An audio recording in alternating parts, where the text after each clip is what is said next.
Kapersilapit bumabanat. Lapid Fire.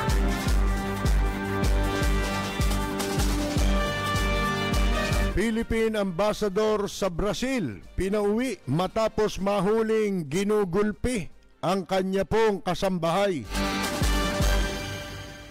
Walang hiya, ano po?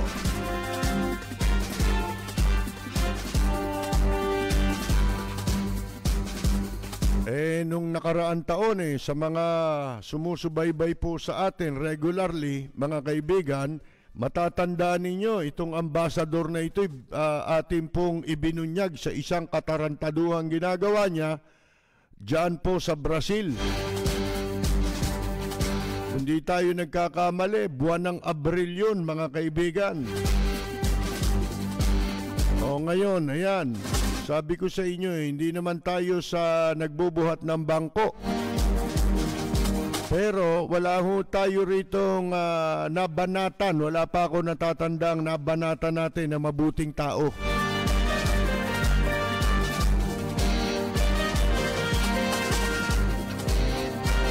Bahala na raw po ang Kamara dito po sa investigasyon ng mga katiwalian sa SEA Games noong nakaraang taon.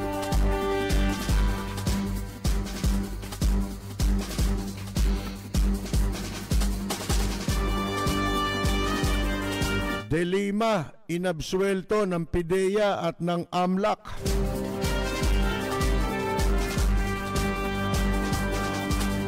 Ito namang General Daldal Parlade,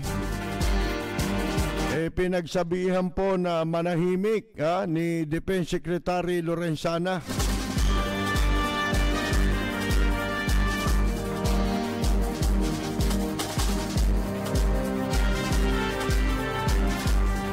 Ikinabahala rin po ni Vice Presidente Leni Robredo ang pagdagsa ng mga Chinese retirees at sinabing ito po ay mapanganib sa ating o sa seguridad ng ating bansa.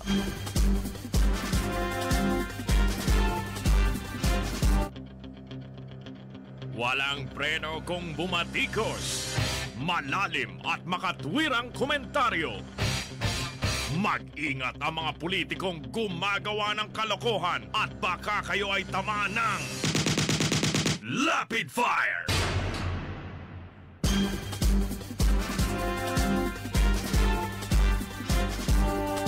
Sinasabunutan, hinahampas, pinapalo ng payong at pinipingot sa tenga nitong si Philippine Ambassador to Brazil, Marichu Mauro, ang kanyang kasambahay sa mga video na kumalat po ngayon sa social media sa loob. Ito'y nangyari sa loob ng diplomatic residence sa Brazil. Ayon po sa Department of Foreign Affairs, pinauwi na sa bansa itong si Philippine Ambassador to Brazil na si Marichu Mauro matapos lumabas at kumalat ang CCTV footage ng kanyang mga panggugulpi sa kanyang Pinay domestic helper. Isipin mo paano hindi pagmamalupitan ng mga dayuhan ang ating mga kababayang domestic helper kung mismong mga Pilipino na dapat magtanggol sa kanila, mga opisyal ng bansang Pilipinas na dapat magtanggol sa kanila ang bumubugbog at nagmamaltrato sa kanila.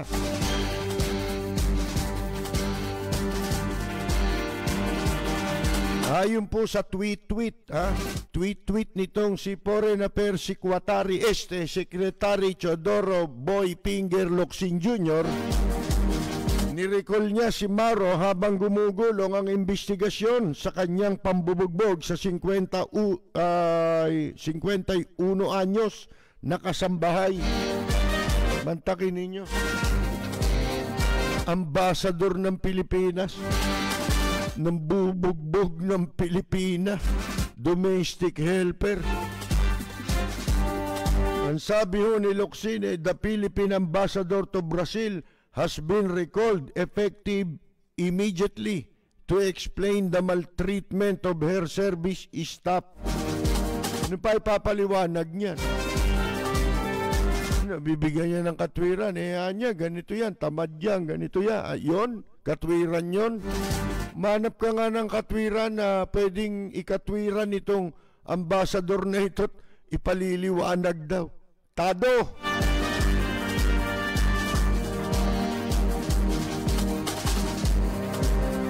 Alam nyo kung bakit kumalat itong video na ito?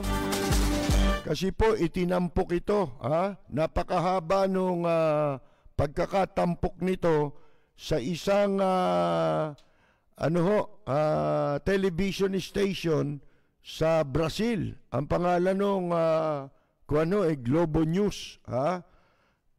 Noong linggo, kahapon lang ang mga CCTV footage pinakita po kung saan kita ang pananakit ni Mauro sa kanyang kasambahay. Sika Percy Lapid, bumabanat, Lapid Fire. Itong si Mauro ay nadistino sa Brazil noong 2018 at nasa ilalim din niya bilang ambasador, sakop niya po yung bansang Colombia, Guyana, Suriname at Venezuela.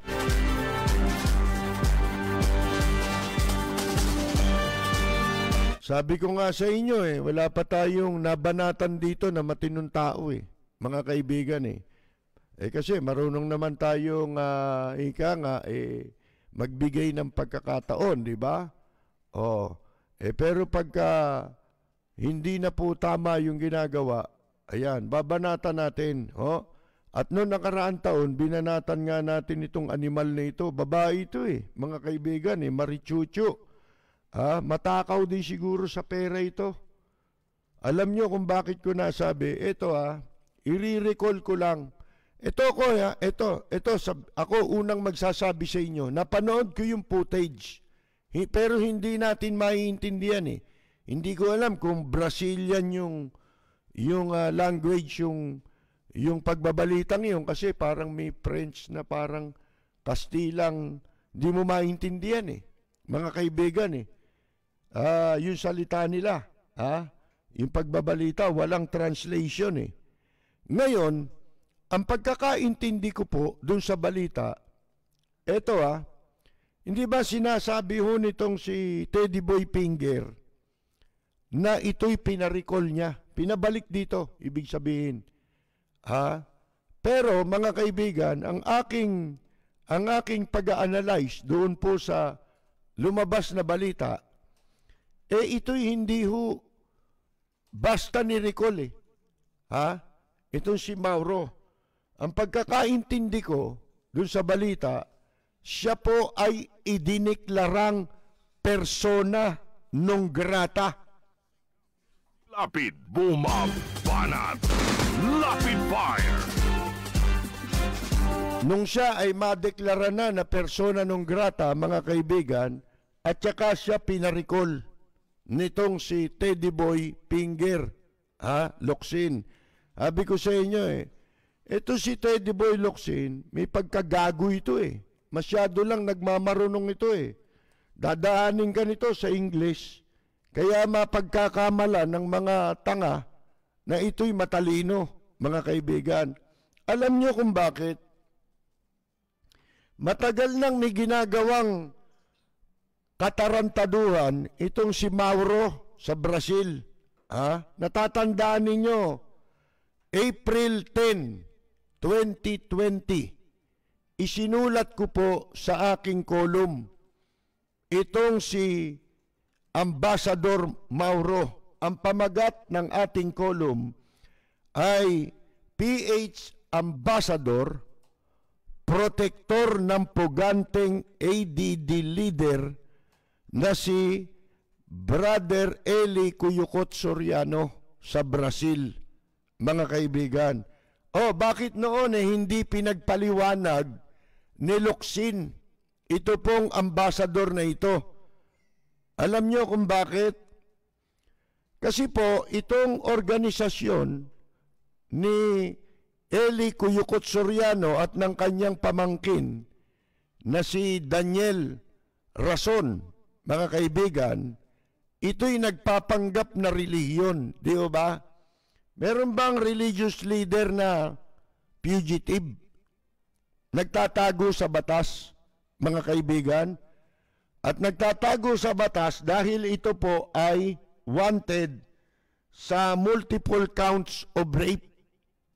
At ang ni-rape po nito ay hindi ho babae. Lalaki po ang ni-rape nitong si Eli Cuyucot Soriano. Ano ba ako talaga? Lalaki ba ako talaga? Oo. Tignan ko, lalaki naman ako. Eh bakit ang gusto ko, lalaki rin? Ina Valencia. Yan po ang tinig ni Eli Cuyucot Soriano. Ano po? Bakit ko sinasabi ito? Kasi nga po, April 10, 2020, last year po ito, mahigit isang taon na ngayon. Alam nyo, isinulat ko sa aking kolum, itong si Ambassador Marichu Mauro.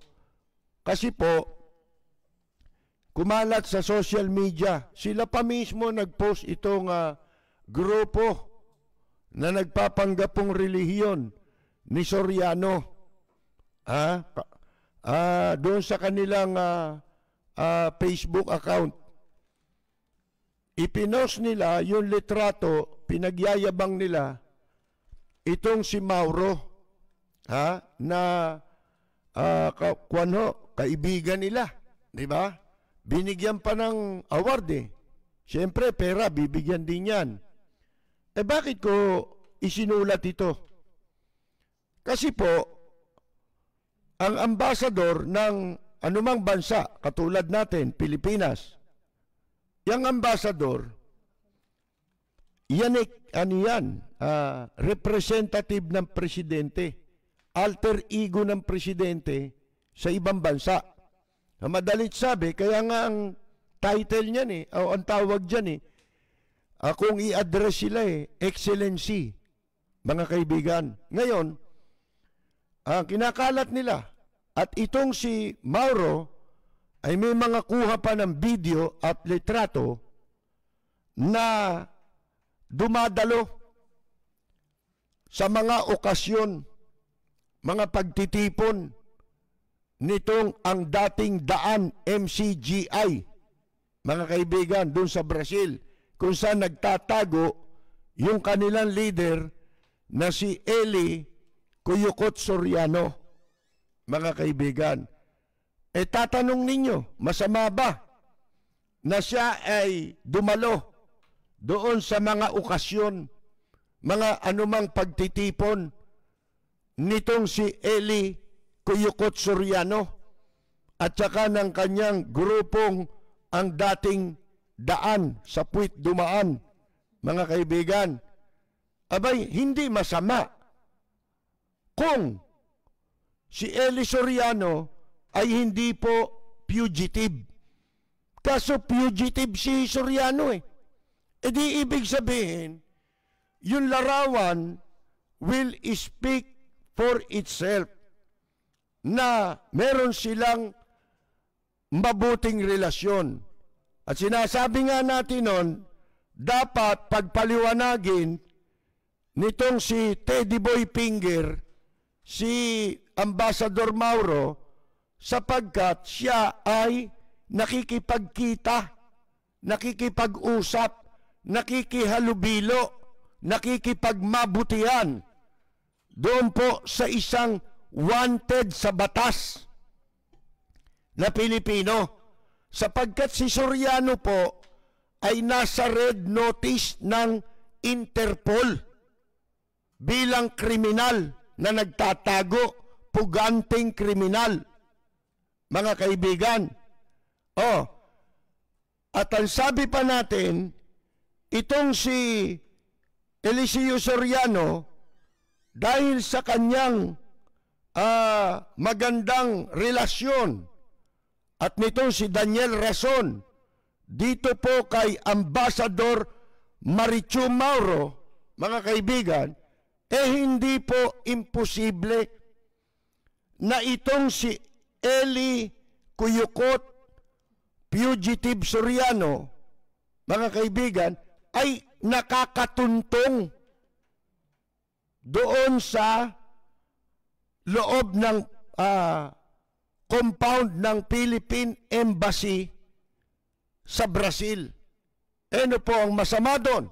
Kung siya'y pumunta ron, Pilipina naman siya. Pilipina. Bagay, dalawa kasarian nito eh. Pilipino, Pilipina. Ha? Ngayon, ano masama kung tumuntong siya ron sa embahada ng Pilipinas? Alam po ninyo, ang embahada ng anumang bansa, yan po ay itinuturing na property o teritoryo ng bansa mo. Halimbawa, yung Philippine Embassy dun sa Brazil, para siyang nakatuntong sa Pilipinas. Entonces, o sa madalit sabi, mga kaibigan, kung nakatuntong siya sa teritoryo ng Pilipinas, abay, ang dapat ginawa ni Mauro, pinaaresto niya si Soriano sapagkat siya ay wanted sa batas. Hindi ba? Ginagawa nga nating halimbawa madalas yung si Plander Estrada, si Erap, na minsan nung siya'y nakaupong mayor, pinadala niya yung kanyang passport sa US Embassy, mga kaibigan. Pagkatapos, yung US Embassy dito sa Maynila, tumawag sa opisina ni Erap. At nakasagot yung kanyang direktor ng public information na dating editor ng bulletin, mga kaibigan. At sinabi sa kanya na si Erap ay kailangan pumunta personal sa US Embassy. Di sa madalit sabi, sinabi nung tauhan niya sa kanya, tumawagan niya yung embassy, yung US Embassy, at pinapupunta ka sa US Embassy dahil doon sa iyong request na renewal sa visa. Alam niyo, sinagot ni Erap, kung ayaw nila, diwag. Bakit? Bakit sinabi ni Erap yun? Paano? Hindi siya makakatuntong doon, alam niya. Dahil at that time, meron pang kaso si Erap sa Amerika. Mga kaibigan, na kapag pumunta siya ron, pwede na siyang arestuin at idiretso sa Amerika para harapin yung kaso. Natatandaan ninyo yung lagi nating sinasabi na kung bakit nakulong si Michael Ray Aquino. Yung dati mga bata ni Senator Lacson. Di ba? Nakulong dahil sa kasong espionage. Mga kaibigan. Niliti sila ron Marami silang kinasuhan doon. Marami silang kinasuhan. Pagkatapos na mahuli ng mga US authorities, itong si nagngangalang Aragoncillo ang apelyido. Ito'y dating FBI analyst na nung panahon ni Erap na presidente siya, nakakulong siya, ito'y FBI, nagtatrabaho sa White House, mga kaibigan. Ngayon, nung wala na si Erap sa pwesto, napatalsik na, nagpaplano pala si Erap na ibagsak yung gobyerno ni Gloria, Gloriang Maliit, Macapagal Arroyo, mga kaibigan. Pinaplano niya ang pabagsakin. Kaya nga kinukwento ko sa inyo kung i-analyze ninyo yung buong kwento na yon, si Erap walang walang ni konti na balak na tulungan si FPJ na noong nakakulong siya, habang siya'y nakakulong, kumakampanya tumakbong presidente ng unang-unang agenda ni FPJ, mapalaya siya. Di ba? Ngayon, ano ginagawa? All the while pa lang ginagawa ni ERAP, nagpaplano siya ng pagpapabagsak sa administrasyon noon na itong si Gloria Macapagal Arroyo. Natuklasan ng ng US government authorities yung kanilang plano sapagkat natunton na itong si Aragoncillo ay nagpo-provide ng mga lihim na impormasyon. Kumbaga, espionage ito Kamukha yung ginagawa ng mga inchik ngayon. Espionage. Nag-i-espiya, mga kaibigan. At yung mga classified information ay kanilang ninanakaw at kung kani-kanino nila binibigay. Natuntun yan dito kay J.B. Ejercito. Kasama yan sa nakita kong mga kinasuhan Si J.B. Ejercito, si Nene Pimentel, marami pa marami sila. Lahat ng pinadalan ni Aragoncillo ng information, classified information, lahat yung kasamang kinasuhan. Ikinulong yung Aragoncillo kasi yun treason yun pagtataksil yun pagtatraidor. Kinulong si Aragoncillo at yung si Michael Ray Aquino na noon nagtatago sa Amerika pagkatapos bumagsak yung administrasyon ni ERAP.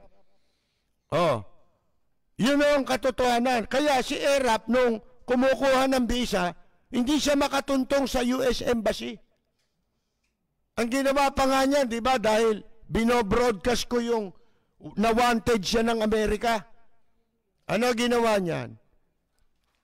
Nagpakuha ng litrato kasama si Pacquiao dahil meron laban si Pacquiao sa Las Vegas, pinalilitaw nila, nandun si ERAP.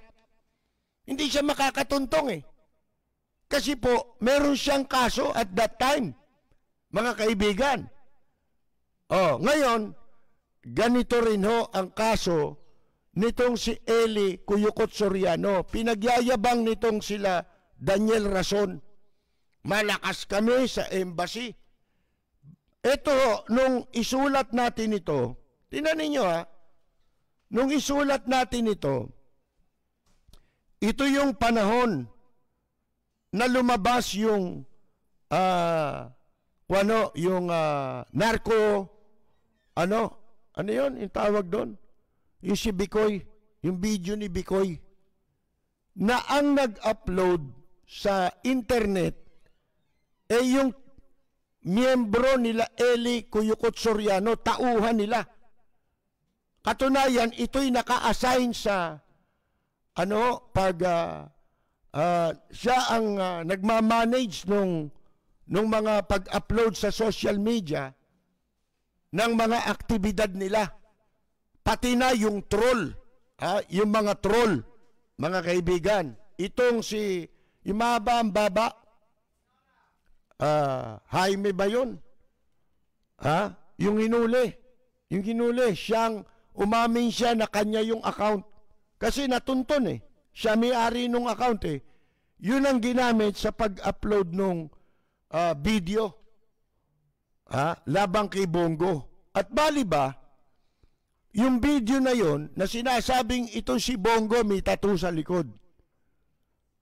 Alam nyo, nakapagtataka Kasi nung lumabas yun, mantakin ninyo yung palang footage na yung video footage, kuha ng UNTV, nung channel ni Soriano. Bakit? Kasi palaro pala nila yung basketball. Parang interagency ng gobyerno nagpapalaro para sila magkaroon ng impluensya sa administrasyon ni Duterte, ni Digong nyo, mga kaibigan, para makakuha ng mga pabor. Naglagay pa nga sila sa PNP, di ba, kay Bato de la Rosa? At saka yung pumalit kay de la Rosa. Naglagay sila ron eh. May mga litrato pa eh. Nagbibigay sila ng tseke. Umabot sa 9 na milyon. Humigit kumulang. Bukod pa, doon sa ginagamit nilang premyo na ipamimigay sa mananalo sa basketball. Di ba doon kuha lahat yun? Yun eh, exclusive yun eh. Exclusive footage ng UNTV. Pagkatapos itong si Bongo ay sinasabing kasama sa droga, di ba? Katunayan may tattoo sa likod. Yung footage na yun ang ginamit ng malalaking istasyon. Channel 2, Channel 7, sa kanilang pagbabalita na may tattoo ng parang sinasabi doon nitong si Bicoy, yun yung tatak nung sindikato ng droga. Hindi ba? Kaya sinabi natin, dapat paimbestigahan nyo yung ADD, mga kaibigan. Hindi ba? Dahil sa kanila nanggaling yung tape eh. Paano makukuha ng Channel 2 yun eh? Hindi naman nila pinakuberan sa ibang istasyon ng TV yun. Sa kanila lang. At ang nakapagtataka, nailabas ito ng ibang istasyon. Ako, pinapaliwanag ko lang sa inyo, mga kaibigan. Wala tayong rito, politika. Basta yung mali, mali yun. Isipin ninyo, daming kinasuhan. Nasaan na yun? Yung Rodel Jaime pala ang pangalan nun. Yung tauhan ng ADD. At ito nung ito ay ating ibulgar, pati na itong katarantaduhan itong si Mauro sa kanyang pakikipag-ugnayan sa puganting si Eli Soriano, mga kaibigan. Alam ba ninyo ginawa niyan? Ipinadimanda ako sa 2 gago na miyembro nila doon sa Catanduanes. Mga kaibigan, tumanggap ako ng subpena. Mabuti na lang, yung chief prosecutor doon, matino. Hindi nila napaikot. Akalain ninyo si Soriano ang binubulgar natin na nakikipag-ugnayan doon sa ambasador. Sino nagdemanda? Ibang tao. Ano kinalaman nila ron? Kaya na-dismiss yung kasong ipinail nila sa akin sa Catanduanes na ang talagang layunin ay gipitin ako, mga kaibigan. Sipin mo, papupuntahin ka rin sa Catanduanes, kundi gago ito, mga kaibigan. Kaya ang ginawa namin, ipinadala namin ang aming sagot doon sa Catanduanes. At yun ay dinismiss ng City Prosecutor's Office, mga kaibigan. Mabuti matino yung piskal doon. Wala silang personality na magdemanda sapagkat unang-una, hindi sila yung subject ng commentary. Kung saan dinidemanda nila ako. Talagang mga walang ya itong grupong ito, mga kaibigan. Mawalang galang na. Yun lamang mga miyembro nito, bulag eh. Hindi nalalaman eh. Kahit anong, baka kaalanin nyo kung gaano kayaman na yan si Soriano ngayon. Ang daming negosyo niyan. Pati sa New York nagkukuha niyan nag-ooperate ng kung ano-anong negosyong illegal. Alam nyo kung bakit illegal? Bakla din yung kinuha nila ron na dati TNT. Bakla. Mga kaibigan. Kasi kaya magtaka kayo bakit dito sa administrasyon ni Pangulong Digong nyo ang daing bakla Mga kaibigan, ngayon, itong negosyo ni Soriano, kalat na yan sa buong mundo. At ang sinasabi nga natin, bakit sila ay hindi maimbestigahan sa tinatawag na kasong money laundering? Kasi po, yung pera na itong kanyang pamangkin na si Daniel Rason, lagi nagpupunta yan sa ibang bansa. Di alamin ninyo kung totoo yung balita na yan ang nagdadala ng pera. Inilalabas yung pera ng Pilipinas papunta rin sa Brazil at nilalagay sa kung ano-ano ipinupuhunan sa negosyo. Hindi ba yun money laundering yun? Baliktad niya Di ba dapat yung koleksyon ni Soriano ipadala dito? Kasi nakabase yung kanyang reliyon dito sa Pilipinas. Bakit inilalabas nila yung pera? Hindi ba si Kibuloy nahuli? Yung mga koleksyon nila sa ibang bansa, ipinapasok naman dito sa Pilipinas. Si Soriano, baliktad. Inilalabas naman niya. Papunta doon sa, sa Brazil. Mga kaibigan.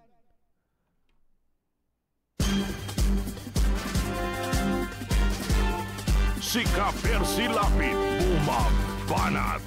Lapid Fire. Tumatalakay sa maiinit na isyu ng bayan. Bumabatikos, bumabanat. Walang takot na nagsisiwalat sa maling gawain ng mga taong gobyerno. Nagseserbisyo publiko. Pakinggan para hindi maging mangmang sa nangyayari sa lipunan. Lunes hanggang Biyernes, alas 10 hanggang alas 11 ng gabi sa DWBL 1242. Lapid Fire ni Percy Lapid. Totoong balita, katotohanang komentaryo. Lapid Fire.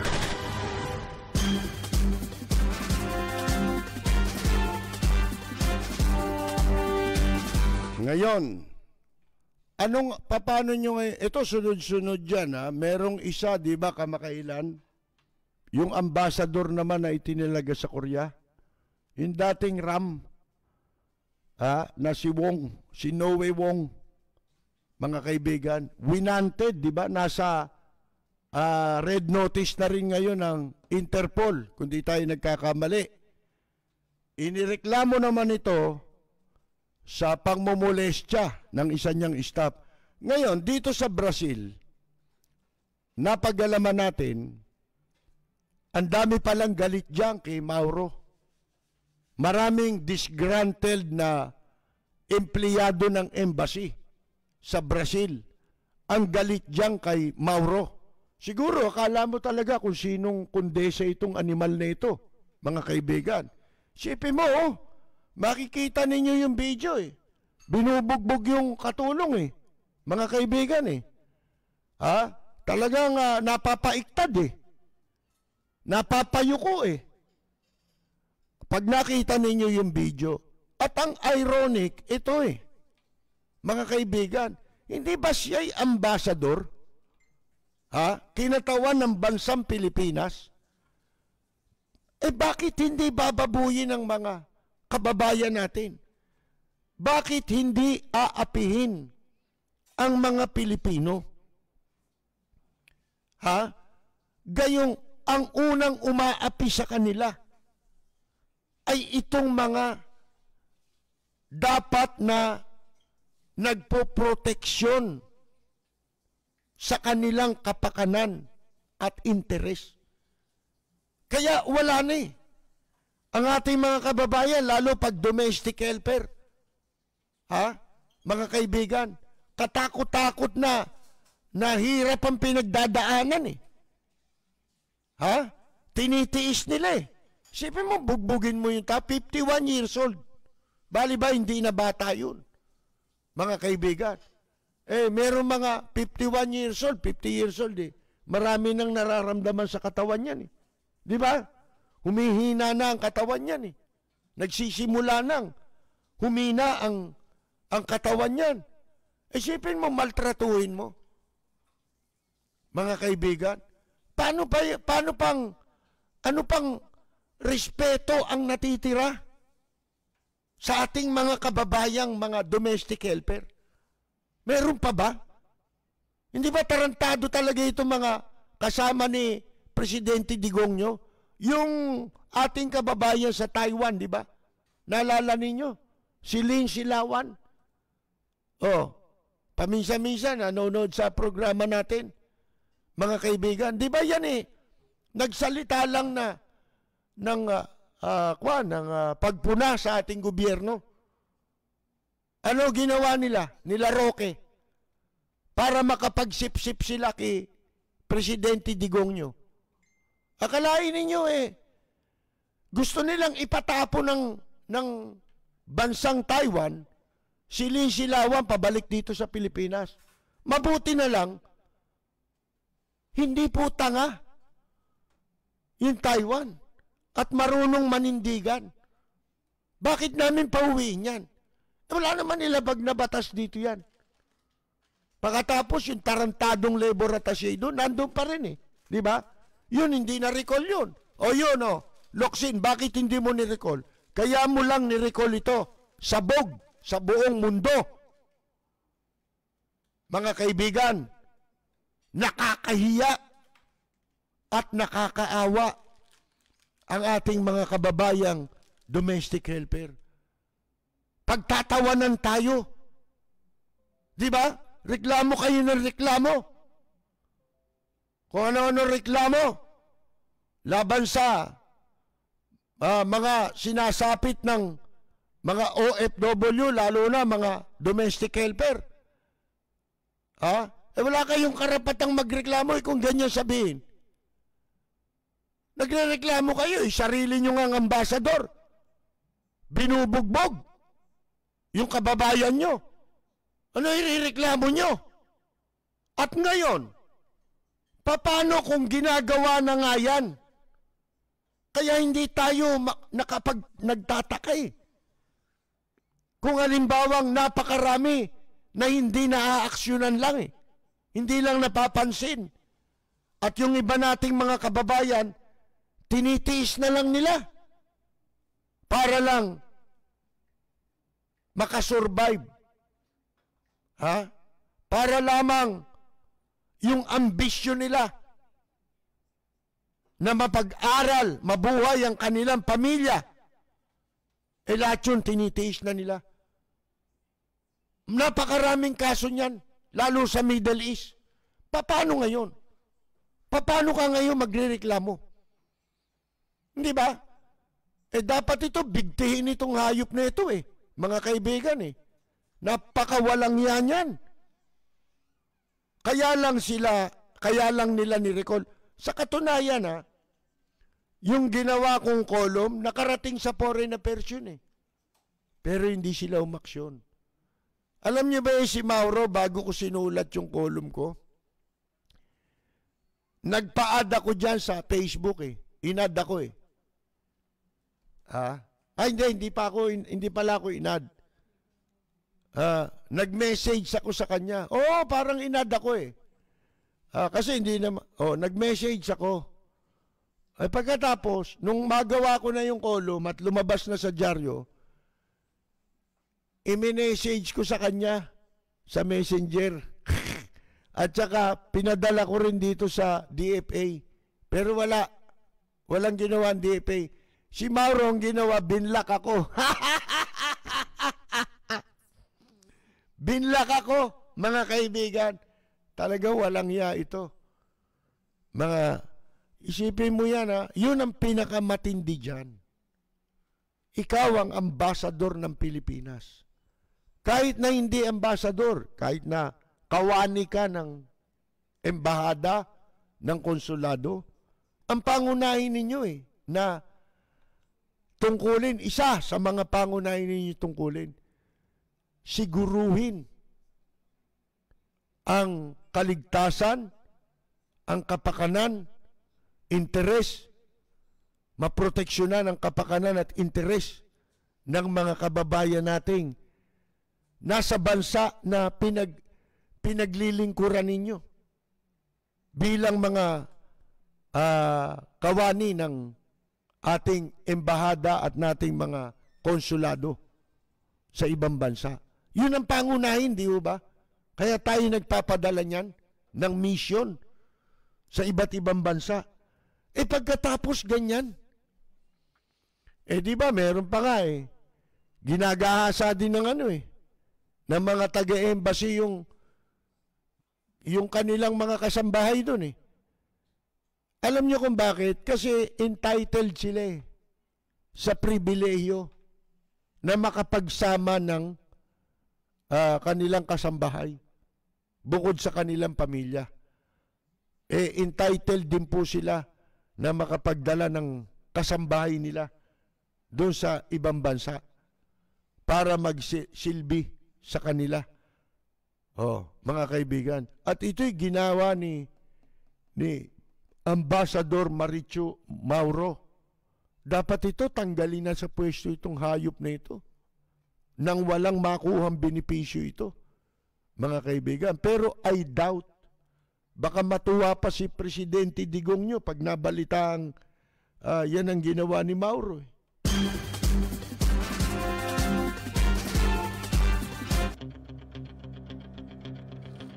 Walang preno kung bumatikos.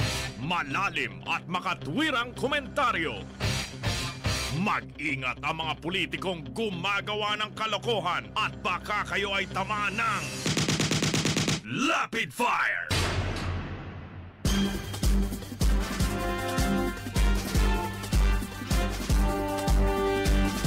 Hindi ho ba? Isipin mo yun, Ambassador ka Ikaw ang unang tatakbuhan ng ating mga kababayan na inaapi. May mga problema, inaabuso sa ibang bansa. Pero ano ginawa ninyo? Mabuti ito. Alam nyo kung bakit nakuha ng CCTV yan at naibigay sa media doon sa Brazil? Dahil sa ang balita natin, napakaraming nagagalit dyan sa ambassador na yan. Mga disgruntled, yung mga empleyado ng embassy, Philippine Embassy sa Brazil. At sila, meron yung mga disgruntled na yan, sa kanila nanggaling yung paraan para mailabas sa media yung abusong ginagawa ni Ambassador Marichu Mauro sa kanyang kasambahay na Pilipina, 51 years old. Mga kaibigan. Kaya ako, mas naniniwala ako sa ngayon ang paniwala ko, ito'y hindi ni-recall Ni-recall lang ni Locsin ito pagkatapos na madeklara itong persona non grata o naramdaman nila, nalaman nila, idideklarang persona non grata. At saka lang sila kumilos. Mga kaibigan. The mere fact na marami na palang disgruntled employees sa Philippine Embassy ng Brazil, siguro walang inaaksyonan itong si Boy Finger, kundi ayan, makialam sa kaso ng may kaso. Di ba? Hindi namang sakop ng DFA. O kahit pinagtatanggol mo pa si Angel Locsin, naka-apelyido mo. Kahit pa pinagtatanggol mo yan. Hindi dahil sa pinagtatanggol mo si Angel Locsin, pabor na kami na magsalita ka para kay Angel Locsin. Diyan nasisira ang, kaya naleleche itong gobyernong ito Lahat na lang ng issue, ang daming sumasawsaw. Sila lahat sumasawsaw. Issue ng Manila Bay, lahat sila nakasawsaw. Puro nagpapakita ng katapatan kay Presidente Digong. Nag-uunahan. Bakit? Kasi yung kanilang pagpuri, pag pinakita nilang kahit na kamangmangan ng sinasabi nila, kahit kagaguhan ng sinasabi nila, kahit wala sa lugar yung ginagawa nila.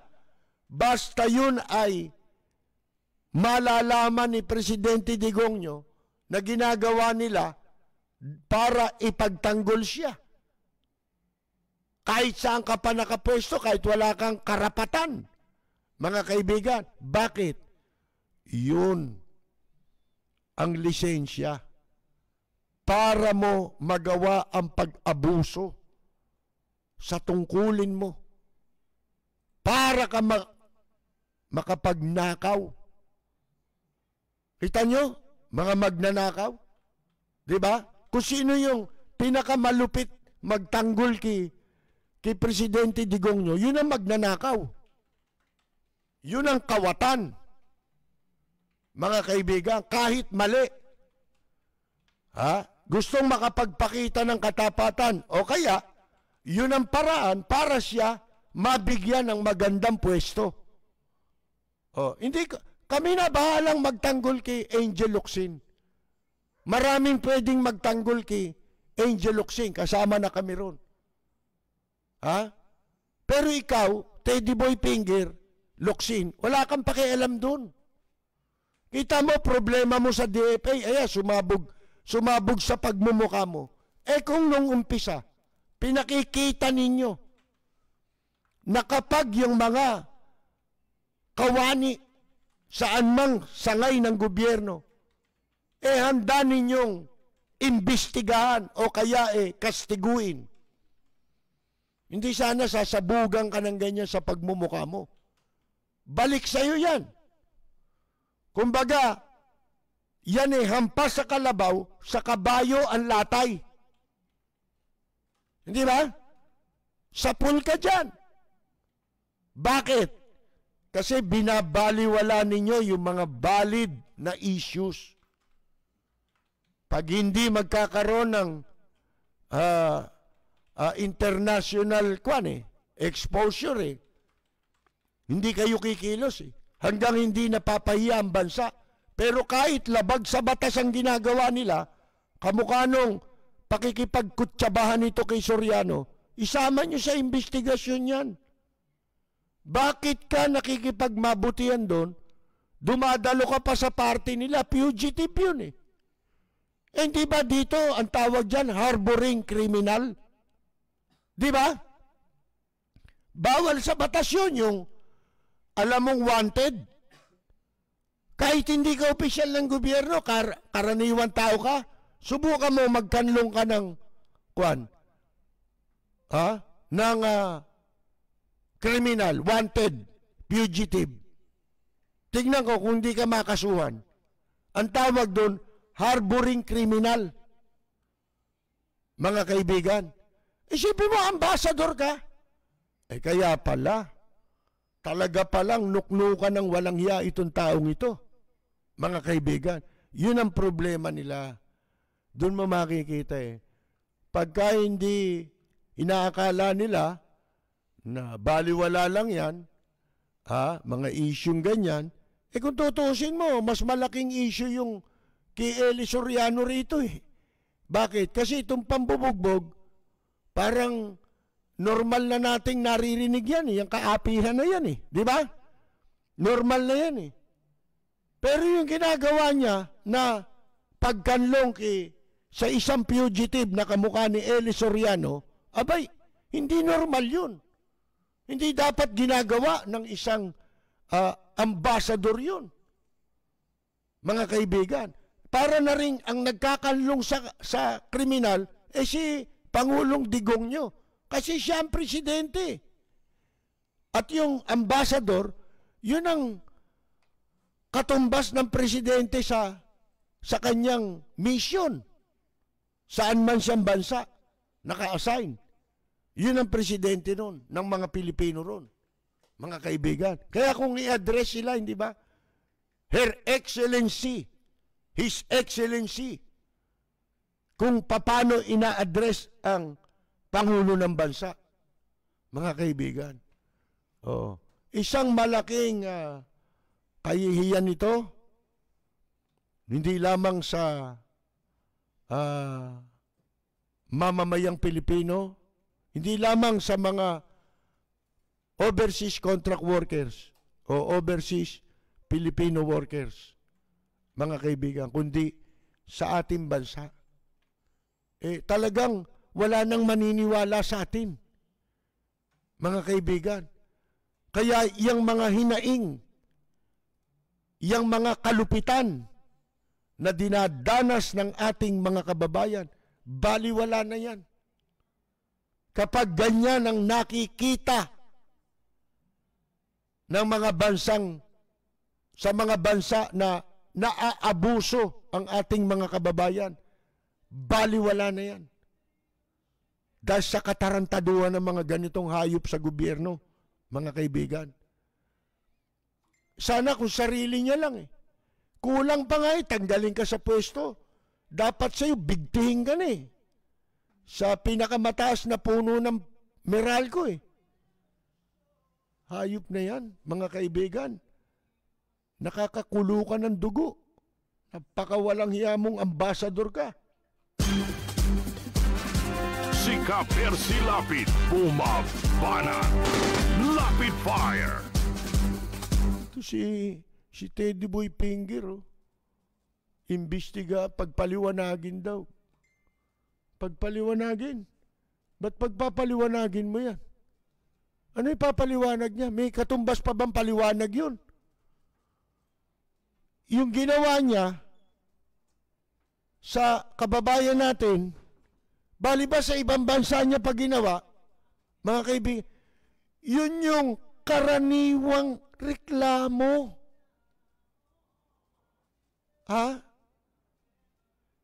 Yun yung karaniwang sinasapit na kalupitan ng mga kababayan natin sa kamay ng kanilang mga employer.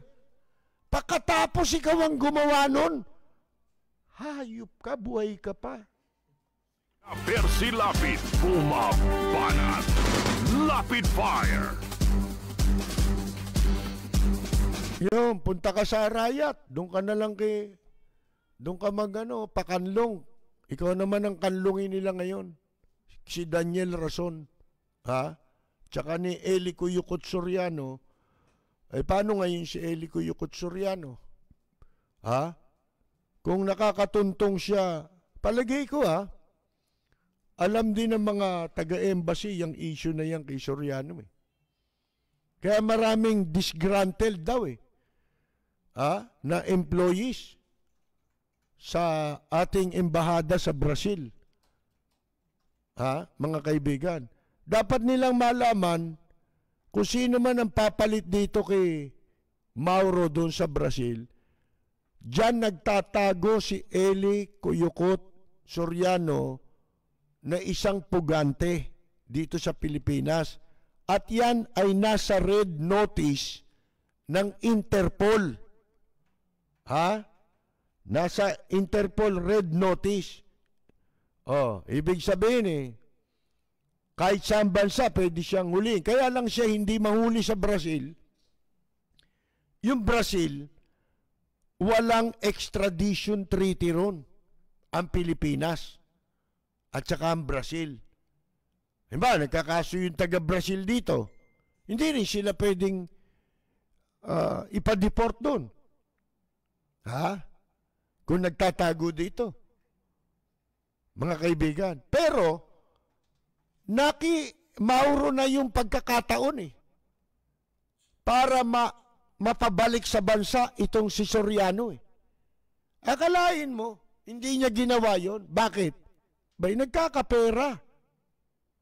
Yun lang naman yan Mga kaibigan, may iba pa bang dahilan? Tapos hindi mo ipinahuli sa Interpol?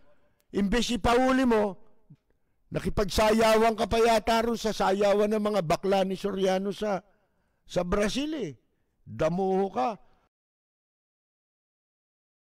Matalakay sa maiinit na isyu ng bayan, bumabatikos, bumabanat, walang takot na nagsisiwalat sa maling gawain ng mga taong gobyerno, nagseserbisyo publiko. Pakinggan para hindi maging mangmang sa nangyayari sa lipunan. Lunes hanggang Biyernes, alas 10 hanggang alas 11 ng gabi sa DWBL 1242. Lapid Fire ni Percy Lapid. Totoong balita, katotohanang komentaryo. Lapid Fire. Mula sa top-rated music station ng dekada 80, ang WBL. Tuloy na naglilingkod sa inyo sa pamamagitan ng magaganda at piling-piling programa. Mula Lunes hanggang Linggo, aaliwin kayo ng aming kilalang mga komentarista at public service program. Ito lamang sa himpilan ng DWBL. Walang preno kung bumatikos. Malalim at makatwirang komentaryo. Mag-ingat ang mga politikong gumagawa ng kalokohan at baka kayo ay tamaan ng Lapid Fire!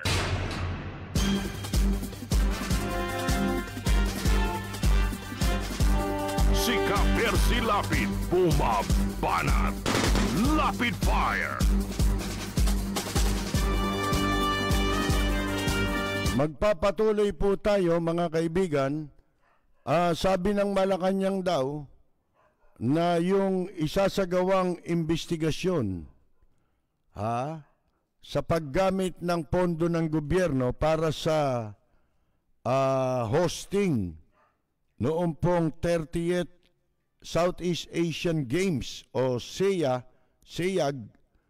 Noong nakaraang taon po ito, hindi ba? Iimbestigahan daw po ng House of Representatives.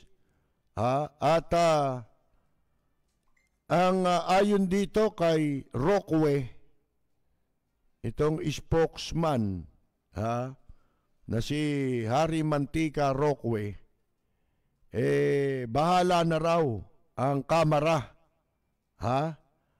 Kung ako naman, tatanong ninyo, mga kaibigan, bakit ba kailangang magsalita ni Roque? Unang-una, ang pinag-uusapan dito, investigasyon ng Kamara. Wala na bang ibang statement ang presidente?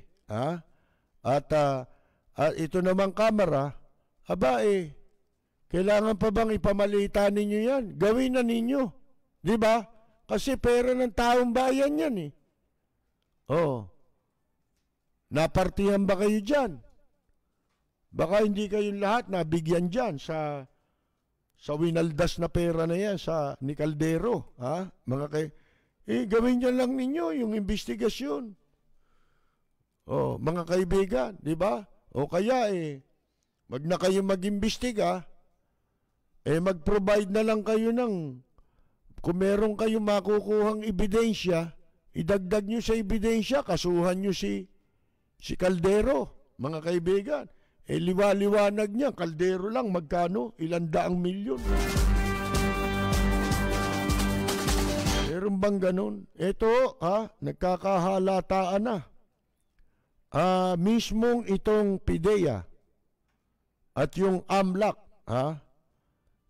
sa isinasagawang pagdinig ng kaso laban dito kay Senador Laila de Lima, mga kaibigan, wala silang ebidensya na maipresenta At hindi lang maipresenta kung hindi, kiniklear nila si Senador de Lima.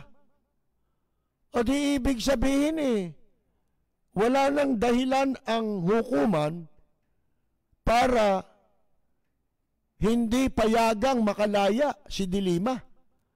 Kasi mismong Philippine Drug Enforcement Agency ang tumistigo. At ang sabi nila ay wala kaming natuklasang ebidensya na mag-uugnay kay Senadora Leila de Lima sa drug trading sa New Bilibid Prison. Mga kaibigan, ito tandaan ninyo, si De Lima, may atraso sa akin yan. Di ba? Pagkatapos nating, wala rin naman akong bilib dyan eh. Mga kaibigan, kasi nanunupil din ang kalayaan sa pamamahayag yan eh. Natatandaan ninyo, di ba? May mga nakikinig pa sa atin hanggang ngayon nung tayo'y nandun sa dating himpilan, hindi yung pinanggalingan natin kamakailan, yung mas malaking himpilan. Oh, mga kaibigan, hindi ba nung nandun tayo, nagrally pa ako, kasama ang ating ilang mga tagapakinig natin, na naniniwala sa mga ipinaglalaban natin.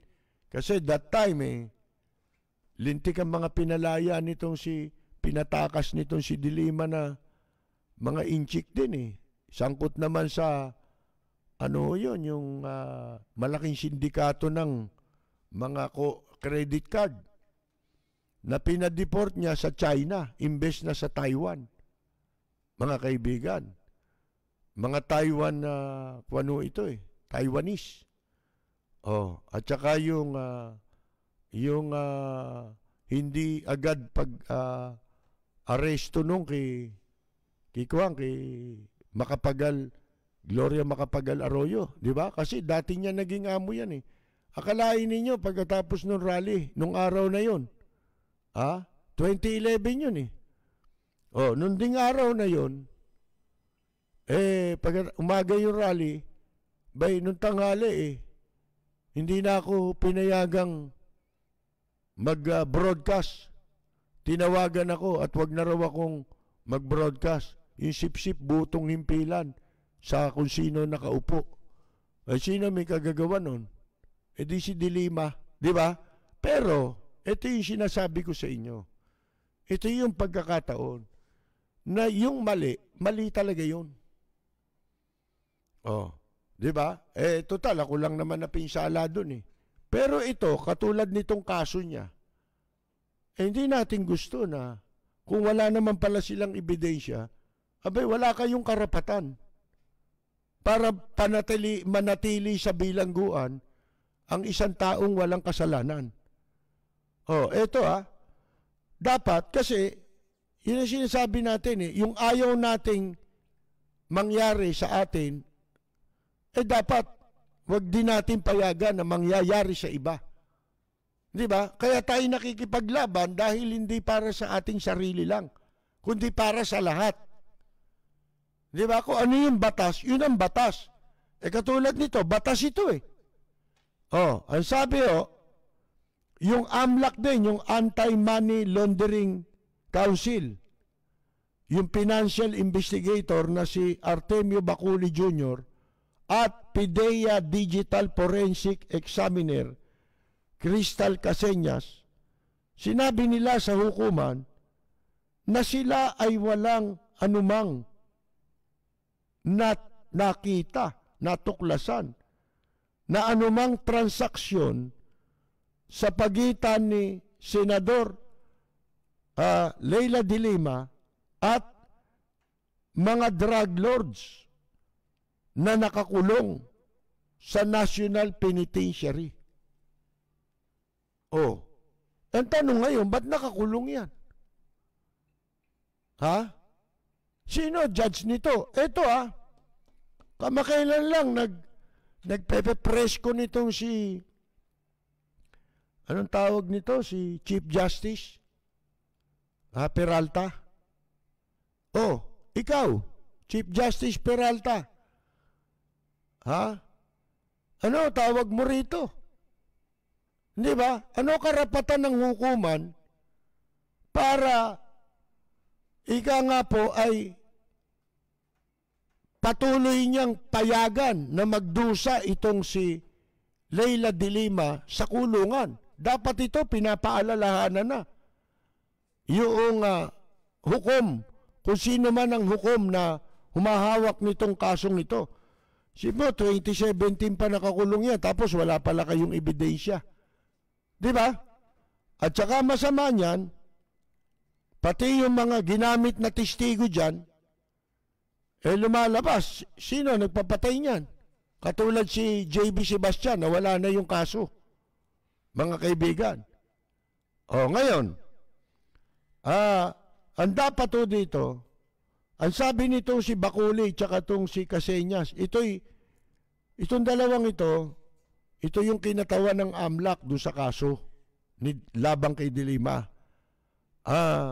Sila ay pinresentang mga testigo para sa Department of Justice sa pagpapatuloy ng pagdinig sa criminal cases number 17-165 at 17-166. Dalawa po ito sa tatlong kaso na sinasabing di umano ay nagpaparatang ng conspiracy to commit drug trading labang kay De Lima at iba pa. Ito po ay sa Muntinlupa Regional Trial Court 205 na sa pamamagitan po ng teleconference yung pong hearing. Ang sabi ni Bakuli, even if De Lima's name had been mentioned in talks among drug lords, he never investigated the senator. Hindi niya inimbestigahan. Ayon doon sa abogado ni De Lima. Sabi niya, ang AMLAC investigators' statement reaffirmed that there had been no transaction between convicted drug lord Peter Co and De Lima and one of her co-accused, Jose Adrian Dera, a former asset of a police anti-drug unit. Bakuli first testified.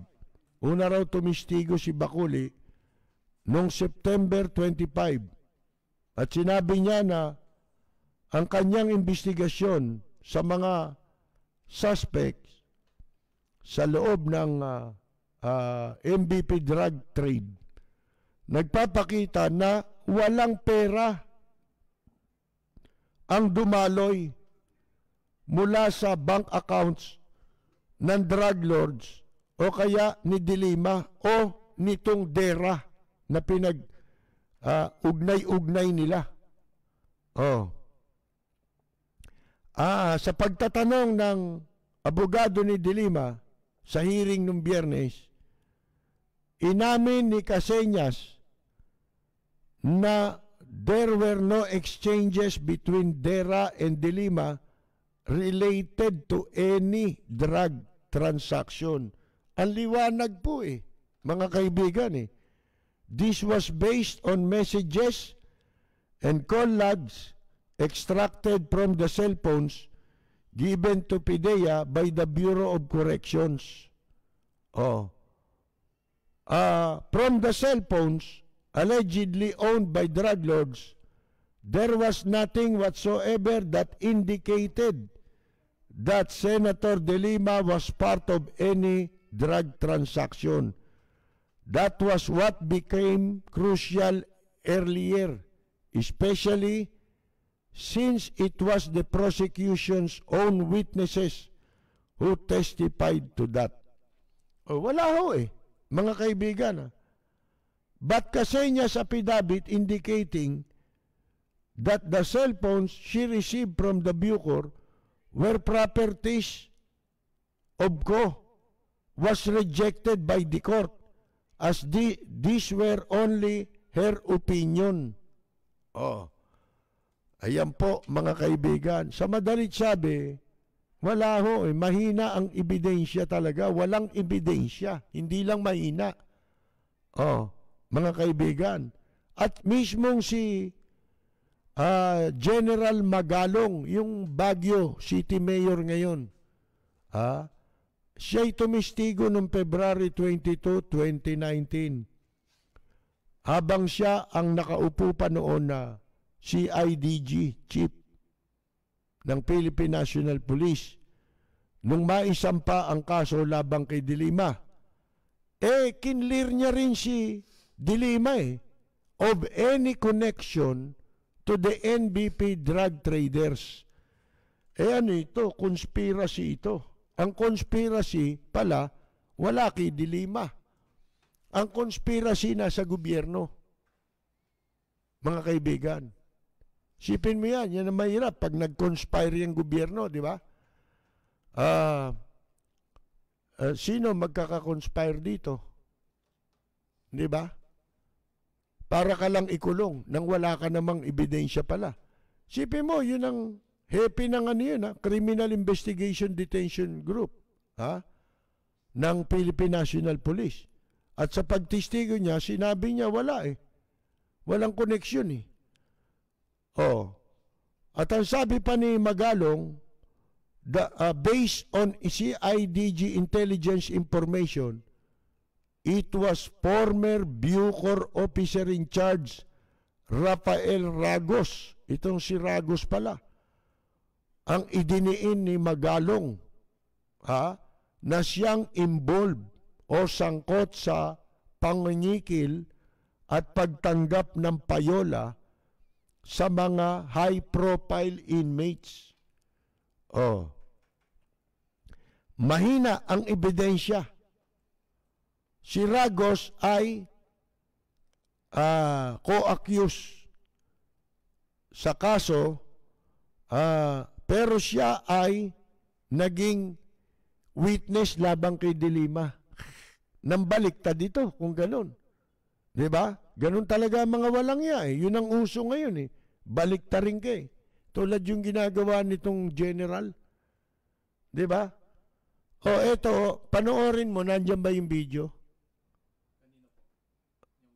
Kay Presidente Duterte. Diba, ginagawa lang ngayon red tagging pati mga artista. Yung mga artistang vocal, very vocal sa mga nangyayaring ngayon, hindi tama sa pamahalaan. Pagka nagsasalita sila, tinatakot sila. Ultimo Miss Universe, MPA daw yun. Mga kaibigan, MPA daw si Angel Locsin. Kung ganyan kaganda ang MPA, di nag-MPA na rin ako. Diba? Ang gagandang MPA naman yan. Sumama na tayo dyan. Diba? Tsaka yung isa, Soberano. Sipin mo, baka pati si Manong Chavit Singso mag-MPA na yan. Diba? Nagtutulog-tulugan yan Tumatabi pa yan eto, panoorin nyo. Ang ebidensya raw, may litrato, pinakikita pa kanina para sa news, diba? Si Angel Locsin, namimigay ng ano pakialam ni Angel Locsin kung may MPA doon? Diba? Dapat ba makilala niya lahat yung tao ron? Alam niya kung sino MPA at hindi? Mga kaibigan, pagka ba ganun, nakunan kami, nandun ka sa isang kung tumayo yung MPA, nagkukwentuhan tayo, di MPA na tayo. Tarantado itong mga walang yang ito. At kung ganyan kagaganda MPA ngayon ba, mag-MPA na tayo. Di ba? Sasama na rin ako. Kasi baka malungkot yan Pagka pumunta sa bundok yan, malulungkot yan. Kung kasama ako, hindi sila malulungkot. Di ba? Dadaling ko yung gitara natin. Mga kaibigan, eto, panoorin nyo Buhay ang NPA! Mabuhay! Buhay ang NPA! Mabuhay! Buhay ang NPA! Mabuhay! Narinig ba nila yon? Narinig nyo yon? Napanood nyo? Si Digong yan Ano sabi niya? Ulitin mo nga. Ano sabi ni Buhay Presidente ang Digong nyo? NPA! Mabuhay! Buhay ang NPA! Mabuhay! Buhay ang NPA! Mabuhay! Meron pa mga litrato yan Naglalakad sila kasama mga MPA. Kasama si Bongo. Si Bongo namimigay pa ng rubber shoes na imported sa mga MPA. Sipin mo, mahal yun yung Under Armour. Di ba? Mamahalin yun mga kaibigan. Dala-dala, dinalaro sa mga MPA. Ito pa si Robin Padilla, pakita mo yung litrato habang nagsasalita tayo. Buhay ang NPA! Yan Si Robin Padilla pala, ito palang kupal nito. Nagpunta pa kay Joma Sison, ipinagmalaki niya pa, pinost niya sa kanyang Facebook account. Ano yung nakasulat dyan? Pakita mo nga sa akin. May kapanalig, mga kapanalig sa revolusyon. Ako po ang nagpakita o nakipagkita sa pinakasupremo, Joma Sison, hindi si Trillanes. Ang NDF, CPP, MPA ay nakasuporta sa ating mahal na Pangulong Rodrigo Duterte laban sa muling pananakop ng mga dayuhan. Nakasuporta pala eh. Mga kaibigan eh. Nakita na ninyo. Siya pa nagsabi. Inabsuelto niya pa si Trillanes eh. Siya raw eh, nagyabang pa eh. Tingnan mo yan, mga kaibigan. Hindi ba pwedeng i-red tagging yan? Kung litrato lang ang basihan, yan na. Di ba? Ang litrato naman, di naman nagagamit na ebidensya sa korte yan eh. Kaya ngayon, merong na-dismiss na kaso di ba? Ano yung sinasabi? Yung pong,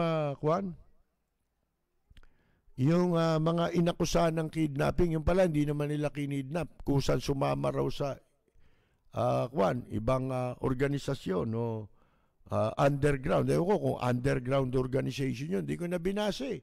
Dinismiss ng ng Department of Justice eh. Pero itong si General Antonio Parlade, panay pa rin ang ewan ko kung anong hinahangad na pwestong makuha nito. Diba? Ang sabi nga natin, dapat tumayo ka ron sa punta ka ron sa West Philippine Sea, doon ka tumindig, palayasin mo yung mga China. Kasi po, yan ang trabaho ninyo eh. Diba? Ipagtanggol ang mamamayan at ang bansa natin laban sa anumang pagtatangka ng pananakop, di ba? Invasion. Invasion yan eh. Mga kaibigan. Hindi niya naman kayang gawin yun. Alam mo na, kanina, napanood ko sa television, yun ang sinabi ni Colmenares eh. Bakit doon sa China hindi ka magsalita? Di ba? Bakit ito si Angel Locsin ang inaano mo, tsaka yung mga artista? Paano?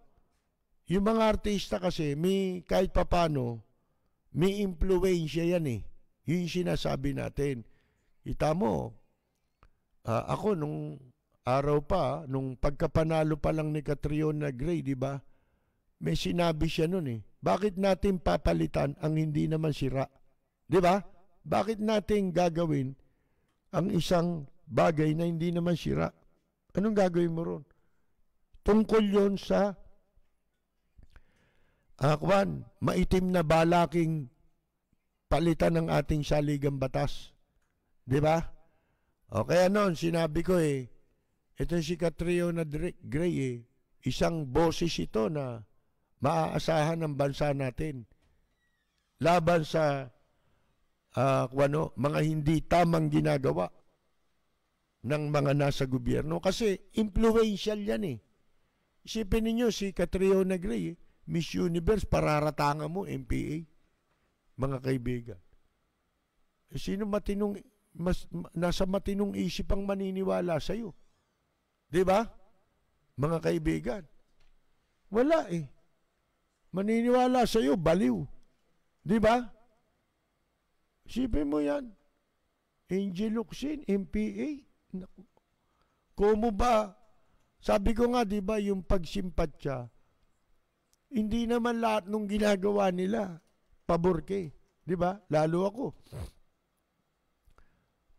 Ang pinapaboran ko lang sa ginagawa niya mga yan, yung mga nagrararally, mga aktivista, pagkadating sa sa pinagtatanggol nilang mamamayan laban sa pag-aabuso ng Meralco. Sa gasolina o sa tubig, mga kaibigan. na hindi nagagawa ng pangkaraniwang mamamayan. Hindi ka nga komunista pero wala kang ginagawa. Di ba? Hindi ka nga aktivista. Wala ka namang ginagawa para sa bansa mo. Mabuti yung kako, dyan napapakinabangan sila. Pero yung rally, yung tuta ng yung US, di ba? Tuta ng US. O kaya US, tuta ng mga kaibigan. Wala na yan eh. Wala yan tuta. Mas masahol ito ngayon. Ha? Mga kaibigan. Ngayon, inchik eh. Sipin mo, yan na, sinakop tayo. Ginawa ba ng yan? Sinakop ba tayo? Gumawa ba sila ng base militar dyan sa... kung tutuusin, kaya nilang gawin yun eh. Hindi ba? Ba't di nila ginawa yun? Di ba't sinasabi nga natin, ba't hindi kayo nagrarally sa laban sa China? Ngayon na lang sila nagsasalita. Di ba? Tayo una nagsabi niya, noong nakaraan lang eh. Kay Parlade, di ba? Ba't di ka tumayo doon sa West Philippine Sea? Di ba? Ipagtanggol mo ang bansang Pilipinas tsaka mamamayan kasi yun ang sinumpaan ninyo. Yun ang inyong mandato. Di ba? Kaya may Armed Forces of the Philippines. Pumasok ka dyan, di mo na mamagampanan yan. Di ba? Kung sino-sino pinagpapaparatangan ninyo. Mga kaibigan, ang sabi ni Lorenzana, kahit na pinagsasabihan na siya na huwag ka nang maingay, huwag kang magsalita kung wala kayong ebidensya, di ba? Kasi nga ngayon pinapayagan nila yan, salitaan ng salitaan. Saan kang gobyerno nakakita ng ganyan? Walang ganyan eh. Si Locsin nagsasalita para kay Angel Locsin. Hindi ko mo pabor kay Locsin yun at tayo sumisimpatya kay Angel Locsin. Tama na ginagawa ni Teddy Boy Finger. Yung sinasabi natin, yung tama, ilagay natin sa proper perspective. Di ba? May sinabi pa nga dyan si Kwan eh. Sabi ni dyan? Ni Justice Carpio, mga kaibigan, merong birthday nga pala ngayon ni Kwan eh. Ni dating Supreme Court Justice Kwan. Ano tawag? Antonio Carpio. Retired. May sinabi siya dyan eh. Teka, hanapin ko lang yung maigsi lang yung sinabi niya. Katulad din sa madalas natin sinasabi, pero kulang pala tayo. Siyempre, hindi naman tayo abogado, hindi rin tayo constitutionalist, at hindi rin tayo sintalino ni Carpio eh. While we must follow the rule of law, we must actually aspire for the ideal, which is the rule of justice. The ultimate goal of a just society is the rule of justice, not just the rule of law. Ang problema lamang po dito, naniniwala tayo kay Justice Antonio Carpio, kaya lang, ang problema natin, may problema tayo pagdating sa rule of justice. Parang ang may problema dyan, yung ating judiciary. Hindi ba? Tayo lahat sabi ko nga, sa rule of law tayo lagi. Ano ba yung rule of law? Kung ano yung batas, kasi yun ang tama. Di ba? Hindi pwedeng tutularan natin si Samuel, Samuel Bilibid ba yan?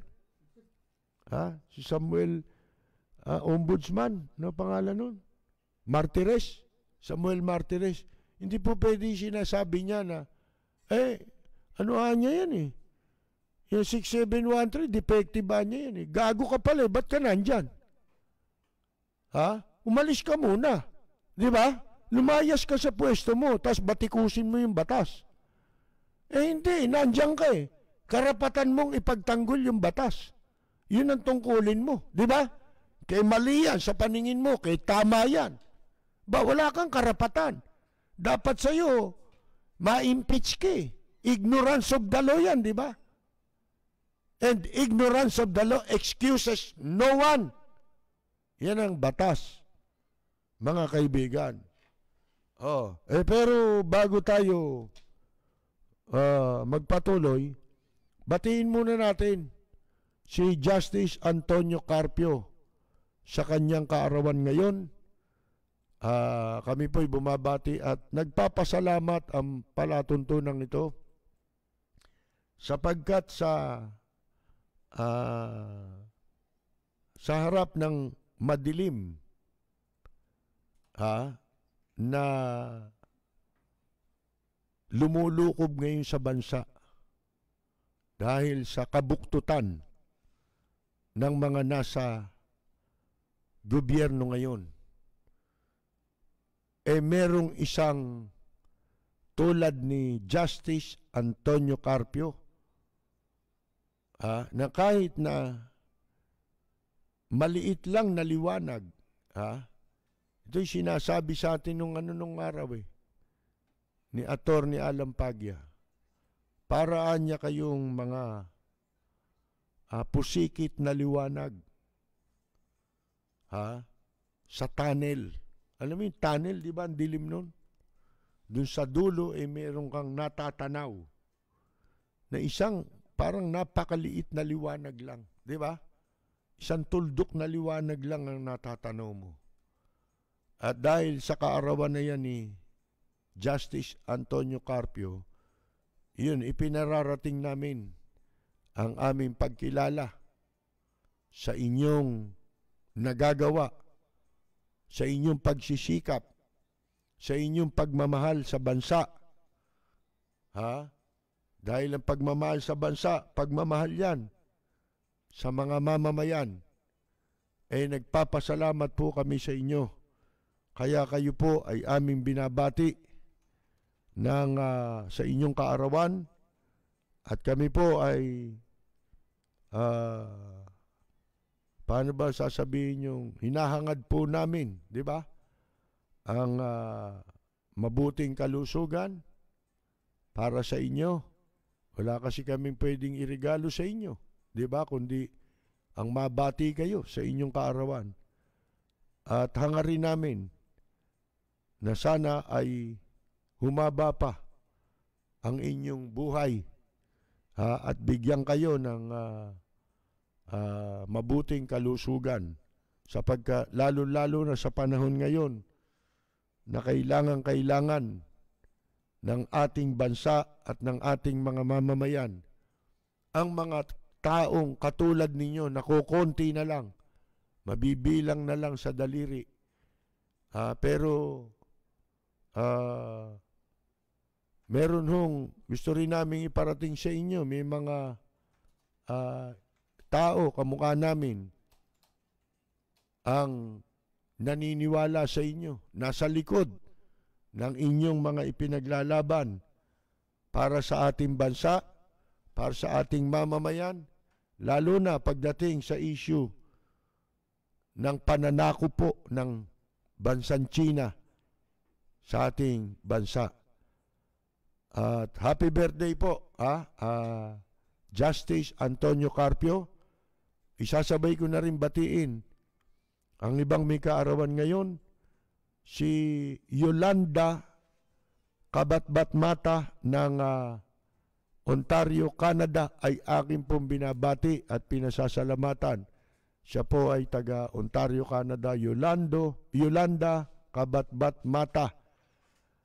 Si Larry Padilla de los Reyes ay birthday din po ngayon. Kapatid siya ni Grace Padilla de los Reyes ng Padilla Clan.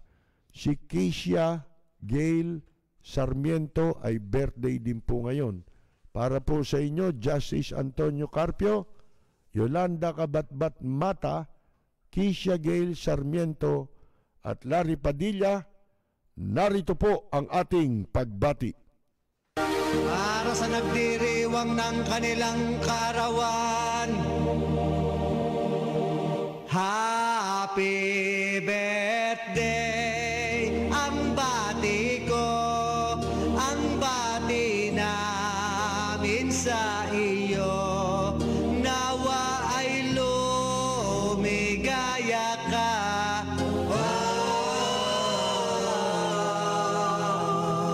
At abutin mo pa sana ang maraming kaarawan.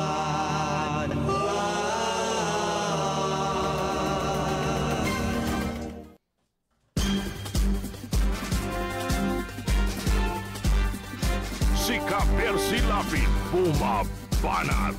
Lapid Fire. Ba, bihira na ho, mga kagaya ni Justice Carpio, di ba? Wala na nga tayo nakikitang lalo na sa hanay ng military. Wala eh. Sila ang dapat gumagawa niyan eh. Sila ang unang dapat na gumagawa ng ginagawa nila Justice Carpio, yung kanilang pagpalag, di ba? Sa pananakop ng bansang China. Sipin mo yan, oh. Hindi naman natin binabayaran yan dahil retired na yan, di ba? O, mga kaibigan, pero yung kahit retirado na sila, yung nalalabi nilang panahon, inuukol pa nila sa talagang yan ang tunay na paglilingkod. Wala kasing katumbas yan na bayad eh. Di ba? Hindi ka mukha nung nakaupo ka sa pwesto, obligasyon mong gawin yun, di ba? Ngayon retirado ka na, wala ka ng obligasyon eh. Di ba? Pero, ginagampanan nila. Lalong-lalo sa panahon natin ngayon. Mabibilang muna natin sa daliri, bilang na natin sa daliri natin kung sino ang mga nagmamahal sa ating bansa, sa ating mga mamamayan. Kaya dahil dyan kinikilala natin yan kay Justice Antonio Carpio. Siya hindi man siya ipinagkait man sa kanya yung karapatan niya na maging Chief Justice, di ba? Mga kaibigan, talagang deliberate yun. Hindi talaga siya papayagan na maging Chief Justice of the Supreme Court sapagkat, mga kaibigan, alam na hindi siya pwedeng hawakan sa ilong, di ba? Pasunurin sa gusto ng mga nasa gobyerno, mga kaibigan. Kaya deliberate yun. Pinagtulungan yan, di ba? Para hindi magkaroon ng pagkakataon si Chief Justice na magamit niya, Justice Carpio, na magamit ang pwesto para ipagtanggol ang sarili niyang mamamayan at sarili niyang bansa. Happy birthday po Justice Antonio Carpio.